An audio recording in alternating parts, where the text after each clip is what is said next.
नमस्कार साथियों, आप सबका पुनः स्वागत है श्रद्धा एस्ट्रो ज्योतिष में।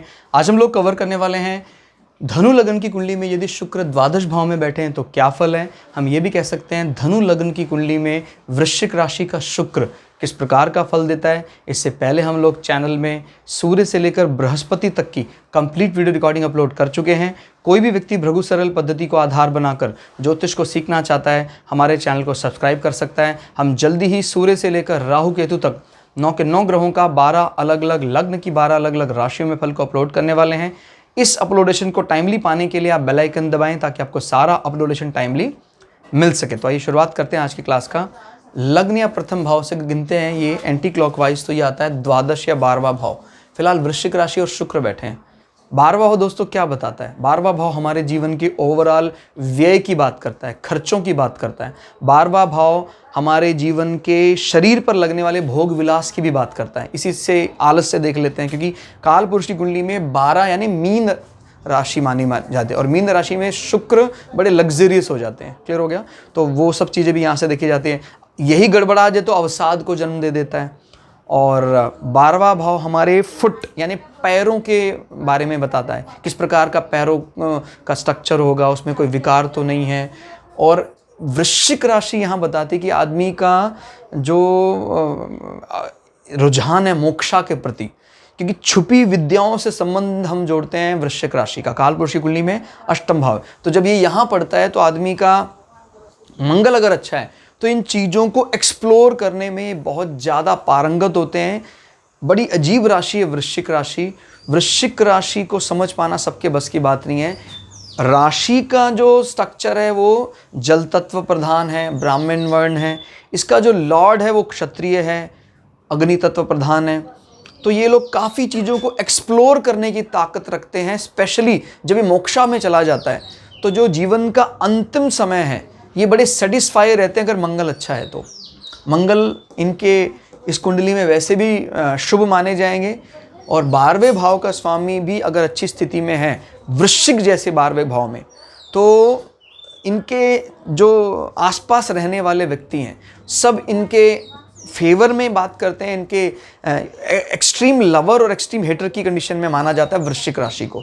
और अगर ये मंगल का सपोर्ट मिल जाता तो ये एक्सट्रीम लवर, स्पेशली इनके मोक्षा की तरफ रुझान बहुत अच्छा होता है। जहाँ तक बात इनके व्यय की है, ये जमीन संबंधी व्यय जरूर करते हैं, बिकॉज मंगल चाहे कहीं भी रहे, आइदर वो मेष में रहे चाहे वो वृश्चिक में रहे, जमीन से इसका, क्योंकि भूमिपुत्र हैं तो संबंध रहता है, तो ऐसी जगह वो इन्वेस्टमेंट करते हैं। अगर मंगल स्वयं यहाँ पर आके बैठ जाता है तो इस कंडीशन में दूरस्थ स्थान में ज़मीन पर कोई ना कोई इन्वेस्ट करते हैं। और ऐसी ज़मीन कहीं ना कहीं वाटर लैंड से संबंधित भी हो सकती है या पानी के क्षेत्र बहुतायत में होते, बिकॉज वृश्चिक बात करता है जल क्षेत्र के आसपास रहने वाले, बिल, गुफा, इस प्रकार की चीज़ों से आप अंदाज़ा लगा सकते हैं कि वहाँ पर जो ज़मीनें हैं उसकी बात दिखाई देती है। और शुक्र यहाँ पर बैठे हैं। वैसे शुक्र ये ज़्यादा पसंद नहीं करते हैं इस घर को। जल तत्व वाली बात तो सही है, लेकिन क्योंकि ये छुपी हुई राशि है, चीज़ों को एक्सप्लोर तो करती है लेकिन इन्वेस्टिगेशन के नज़रिए से। और शुक्र तो चीज़ों को एक्सप्लोर करते हैं इनके काम सुख को समझने के लिए, यानी ओपनली चीज़ों को भोगना चाहते हैं भोग दृष्टि से। और बड़े शुभ और सात्विक ग्रह, नॉट सात्विक, राजसी ग्रह माने जाते हैं शुक्र। बट यहाँ पर उनको एक एडवांटेज क्या मिलता है अगर आप ध्यान से देखें तो 6, 8, 12 6, 8, 12 के हाउसेस कभी भी एक्सचेंज होते हैं तो उनको, यानी जो इनके अंतिम रिजल्ट है वो सुखद हो जाते हैं। भाई एक तो होता है ना, भाई जीवन में इसका कष्ट आया, सब खत्म हो गया, बलिदान जहाँ से शुरू किया वहीं से चलना पड़ेगा। ऐसा कभी भी इस व्यक्ति के जीवन में नहीं होगा related to his 6th house, कि भाई इसके लोन लिए कभी चुका नहीं पाया, दिक्कतें आएंगी लेकिन उस दिक्कतों से वो उल्टा बढ़ेगा, घटेगा नहीं। इसी को बोलते हैं विपरीत राजयोग। विपरीत राज एक्टिव हो गया है, इससे संबंधित सारी बाधाएं 12वां हाउस दूर कर देगा। दूरस्थ स्थान पे रहने वाले मित्र, दूरस्थ स्थान में की गई इन्वेस्टमेंट, ये सब आपको 6ठे भाव से निजात दिला देगी। आपके कोई कर्जा है, कोई आपके रोग हैं, व्याधियां हैं, वो सारी रोग व्याधियां शुक्र की दशा अंतरदशा में 12वें भाव के प्रभाव के कारण दूर होंगी। इसमें आपके दूर रहने वाले व्यक्ति कोई ऐसा राह बता देंगे आपको, कोई ऐसी टेक्निक बता देंगे आपको। इसमें एक्सपोर्ट हाउस को भी रिप्रेजेंट किया जाता है, फॉरेन लैंड को रिप्रेजेंट किया जाता है, वहाँ रहने वाले व्यक्तियों को भी रिप्रेजेंट किया जाता है। यानी मुख्य रूप से आपके अपने क्षेत्र से दूर रहने वाले व्यक्ति आपकी खूब मदद करेंगे 6th हाउस से निपटने के लिए। क्लियर हो गया। और शुक्र वहाँ बैठकर यहाँ दृष्टि भी बनाए हुए हैं। क्लियर होगा। और अपने घर को कोई बिगाड़ना नहीं चाहता, यानी वहां बैठकर इन्होंने दोबारा पुष्टि कर दी, स्टैंप पर एक और स्टैंप, कि हम 6th हाउस को संभाल कर रखेंगे दूरस्थ स्थान से। क्लियर। तो आपके छठे भाव को यहां बैठकर टैकल करेंगे। अब जब आय भाव का स्वामी व्यय भाव में बैठा होता है और वो कहीं विपरीत राजयोग में इन्वॉल्व हो रहा होता है, तो प्रथम दृष्टा आपके इनकम लगती है, माने आपने जो इनकम की वो लग गई, लेकिन वहीं से फिर दोबारा इनकम, खर्चा करने पर उल्टा आय बढ़ती है।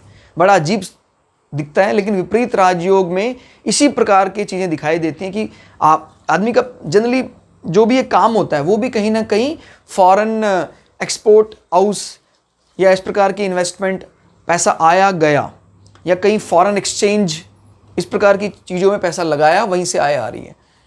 तो इस प्रकार के ये व्यापार में लिप्त हो सकता है। 12वां भाव वैसे उपभोग के लिए अच्छा माना जाता है शुक्र के सिटिंग में, यानी ऐसे लोगों को दूसरे लोग देखकर कहते हैं यार क्या लग्जरियस लाइफ है। क्लियर हो गया। तो शुक्र इस राशि का सपोर्ट ना पाकर विपरीत राजियों का सपोर्ट पा गया। तो इस बात को याद रखिएगा, आइदर राशि का सपोर्ट मिल रहा है, आइदर कारकत्व का सपोर्ट मिल रहा है, आइदर राजयोग का सपोर्ट मिल रहा है, धनयोग का सपोर्ट मिल रहा है, विपरीत राजयोग का सपोर्ट मिल रहा है। ये सारी बातें कंसंट्रेशन में जब तक नहीं रखेंगे अपने, तब तक आप सही प्रोडक्शन नहीं कर पाएंगे। और जैसे जैसे हम प्राइमरी लेवल पर पारंगत होंगे, वैसे वैसे हम इंटरमीडिएट एडवांस लेवल को भी क्रैक कर पाएंगे। तो दोस्तों, आज की क्लास में इतना ही। क्लास आपको कैसी लगी कमेंट करके जरूर बताइएगा। मिलते हैं अगली क्लास में, तब तक के लिए जय श्री भगु पराशरा, जय श्री शुक्राचार्य, नमस्कार।